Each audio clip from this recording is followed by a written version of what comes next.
प्रजनन या रिप्रोडक्शन जिसको हम कहते हैं, बच्चे को जन्म देना, किस हद तक सही है, किस हद तक गलत, या पूर्ण सही है या पूर्ण गलत, इस विचार को हम समझने की कोशिश करेंगे। क्योंकि जब तक आप विचारों को नहीं समझोगे, जब तक पक्ष विपक्ष को नहीं समझोगे, तो जीवन में आप अगर इस तरह के निर्णय लेते हो तो वो निर्णय एक प्रकार से कंपल्सन होगा, एक प्रकार से अज्ञानता होगा। आपको चीज़ों पे पहले शोध करना चाहिए, चीज़ों को समझने की कोशिश करनी चाहिए तर्क वितर्क से, फिर निश्चयात्मक बुद्धि आपकी जो भी हो वो आपका सत्य होगा। क्योंकि जिंदगी भर वही सत्य आपके साथ रहने वाला है। जब भी आप कोई कदम उठाते हो तो जो आपकी निश्चयात्मक बुद्धि होती है, किसी भी विषय पे आपने जो तर्क वितर्क करके एक निश्चय लिया है, वही आपका जीवन बन जाता है। और उस विचार को आप जीते हो, उसी विचार से आपकी पूरे अस्तित्व जो है उसका लेना देना हो जाता है। हालांकि अस्तित्व का लेना देना सिर्फ सफरिंग से है, हम देखेंगे ये कैसे आगे की वीडियो में। हम बातें करेंगे कुछ उन पक्षों की जो धार्मिक हैं, कुछ उन पक्षों की जो सामाजिक है, कुछ उन पक्षों की जो आर्थिक है। क्योंकि इन बातों को समझे बिना हम निर्णय तक नहीं पहुंच सकते। तो सबसे पहले हम शुरुआत करते हैं कि आखिर प्रजनन की अनिवार्यता क्या है, किन कारकों के कारण हम उसे मानते हैं कि वो हमारा अनिवार्य है। तो सबसे पहले जो होता है बायोलॉजिकल कंपल्सन, या जैविक अनिवार्यता आप कह सकते हैं, या जैविक जो हमारी कंपल्सन्स हैं। तो और दूसरा जो कारण है आधिकारिक प्रेम की इच्छा, सामाजिक और सांस्कृतिक मानक। और अगर हम कारणों की बात करें तो हमारे पास और कारण है भावनात्मक तृप्ति और व्यक्तिगत विकास, आर्थिक और सामाजिक सहायता, धार्मिक या आध्यात्मिक विश्वास।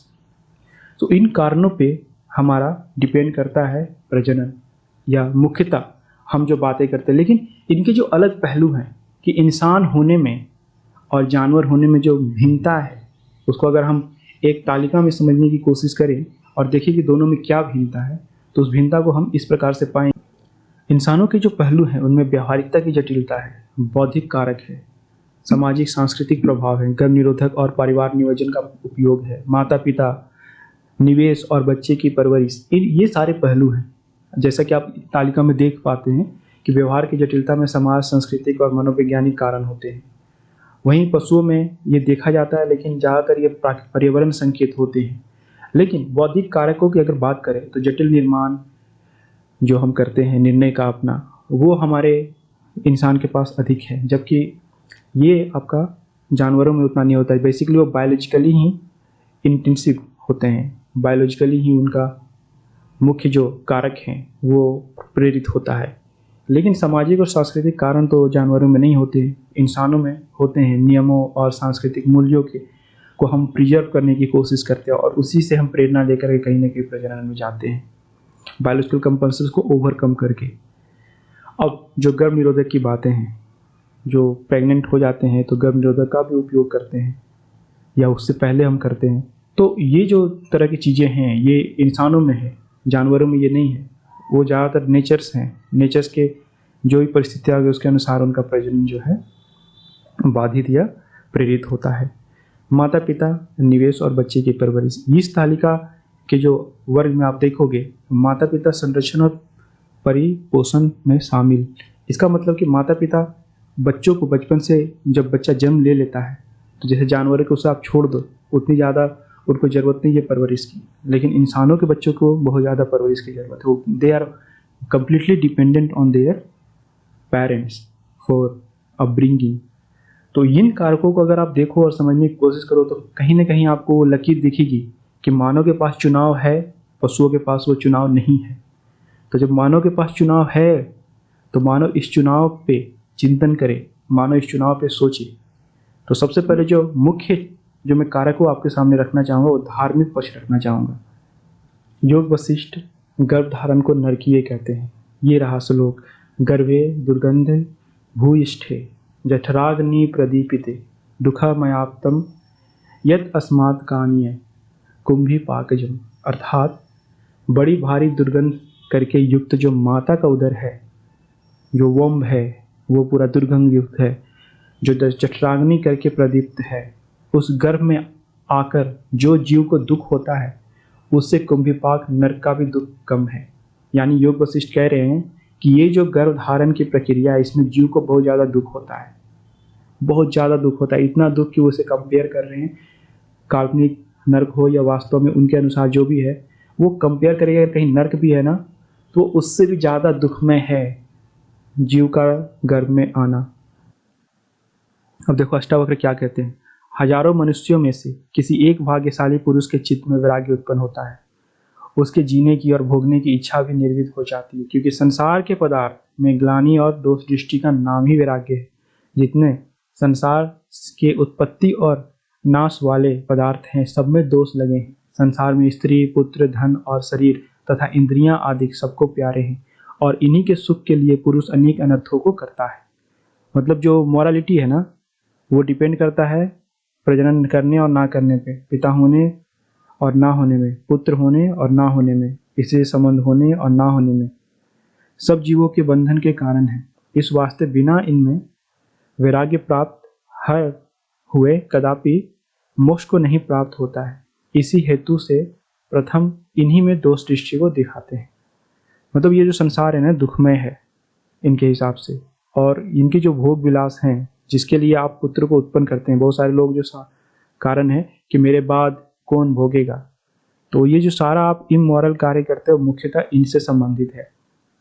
तो ह्यूमन का जो प्रजनन है ना, वो कहीं ना कहीं इमोरलिटी के लिए भी रिस्पॉन्सिबल है। और आप कहोगे कि जीवों को नहीं लाना भी तो फिर गलत हो गया। हम अगर किसी जीवन को, किसी आत्मा को, अगर आप आत्मा मानते हो कॉन्शियसनेस को, चलो मान लो आपकी कॉन्शियसनेस को आत्मा मानते हो, और आप कहोगे कि भाई कॉन्शियसनेस को अगर हम नहीं लाते हैं तो फिर तो पाप हुआ। ये कोई आना चाह रहा है, उसे हम नहीं ला रहे हैं, उसकी हत्या कर दे रहे हैं। देखो, हत्या और जीवन में बहुत अंतर है, बात समझो। क्योंकि अनस्तित्व में कोई है, वो यहाँ आएगा तो सफरिंग को फेस करेगा, है ना। तो उसे यहाँ आने से रोकना कोई हत्या नहीं हुई। और अगर आप इसे हत्या ही मानते हो तो आपको एक और जो भागवत गीता की, नैनम छिन्दन्ति शस्त्राणि नैनम दहति पावकः न चैनम क्लेदन्यन्त्यापो न शोष्यति मारुतः। इस आत्मा को शास्त्र काट नहीं सकते, आग जला नहीं सकती, जल गला नहीं सकता और वायु सुखा नहीं सकता, है ना। तो ये आत्मा का स्वरूप अमर है। और वो एक जगह बोलते हैं कि अगर तू इसे मरने वाला भी मानता है तो भी तू मान कि ये सब मर चुके हैं और युद्ध कर, अर्थात कि आने और ना आने का कोई प्रयोजन नहीं है। अगर आप किसी जीव को जन्म नहीं दे रहे हैं तो वो कोई गलत नहीं है, इमोरल नहीं है। इमोरल कब हो जाएगा? जब आप उसे जन्म दे दोगे। तो इस बात को समझो। तो सभी तरीके से आपको समझ में आ रही है ना कि प्रजनन करना एक तरह से इमोरल है, इमोरल भी है, और जो सारे दर्शनों का जो लक्ष्य है मोक्ष भारत में, उसके भी विरोध है। तो ये मत सोचो और ये मत तर्क दो कि आप बहुत बुद्धिमान हो, आप बहुत समझदार हो। आप तब बुद्धिमान और समझदार होगे जब आप तार्किक बातें करोगे, जब आप तर्कों को पकड़ोगे और समझने की कोशिश करोगे, जीवन के जो दुख है उसे स्वीकार करके उसका समाधान निकालोगे, और वो समाधान परमानेंट हो जाएगा तब। लेकिन आज तक तो ऐसा समाधान परमानेंट नहीं हुआ। उसके पीछे कारण भी ये है कि जो सृष्टि है हमारी, ये सृष्टि में दोनों हमेशा जुड़े रहते हैं, सुख के साथ दुख आ ही जाता है। कोई भी ऐसा वस्तु नहीं है जो अपने काल में द्रव्य रूप में, अगर हम उसे देखें तो संरचना और उसका अंत साथ में ना लेकर के आए। यानी कि कोई भी वस्तु है तो उसका डिस्ट्रक्शन और कंस्ट्रक्शन एट द टाइम रहता है, यानी सुख और दुख भी उसमें साथ में होते हैं। तो उससे निकलना ही तो मोक्ष है, और वो तभी पॉसिबल है if you will not exist. इस बात को समझो, जब आप एग्जिस्ट नहीं करोगे या किसी को एग्जिस्ट होने से रोक दोगे तो उसके साथ वो मोक्ष घट जाती है।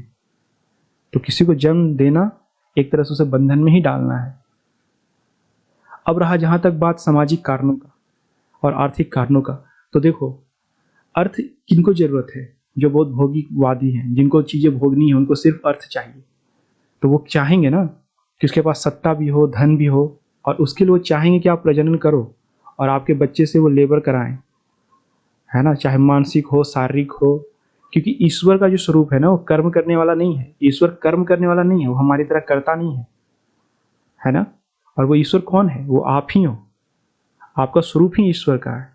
ये शरीर, ये तन, मन, ये सब जो है ना, ये कार्य करते हैं, और इससे भिन्न आप हो। क्योंकि सांख्य दर्शन में ऐसा ही बोला गया है कि जो आत्म तत्व है वो पूर्ण रूप से चेतना है और निष्क्रिय है।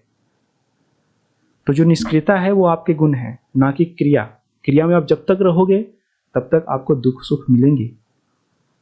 तो इस बात को भी समझो और प्रजनन जितना हो सके ना करें, क्योंकि शास्त्र प्रमाण भी यही कहते हैं, अर्थ प्रमाण भी यही कहते हैं, और सामाजिक प्रमाणों की तो आपको चिंता करनी नहीं चाहिए, क्योंकि समाज में तो स्वार्थ ही होता है, स्वार्थों का संबंध होता है।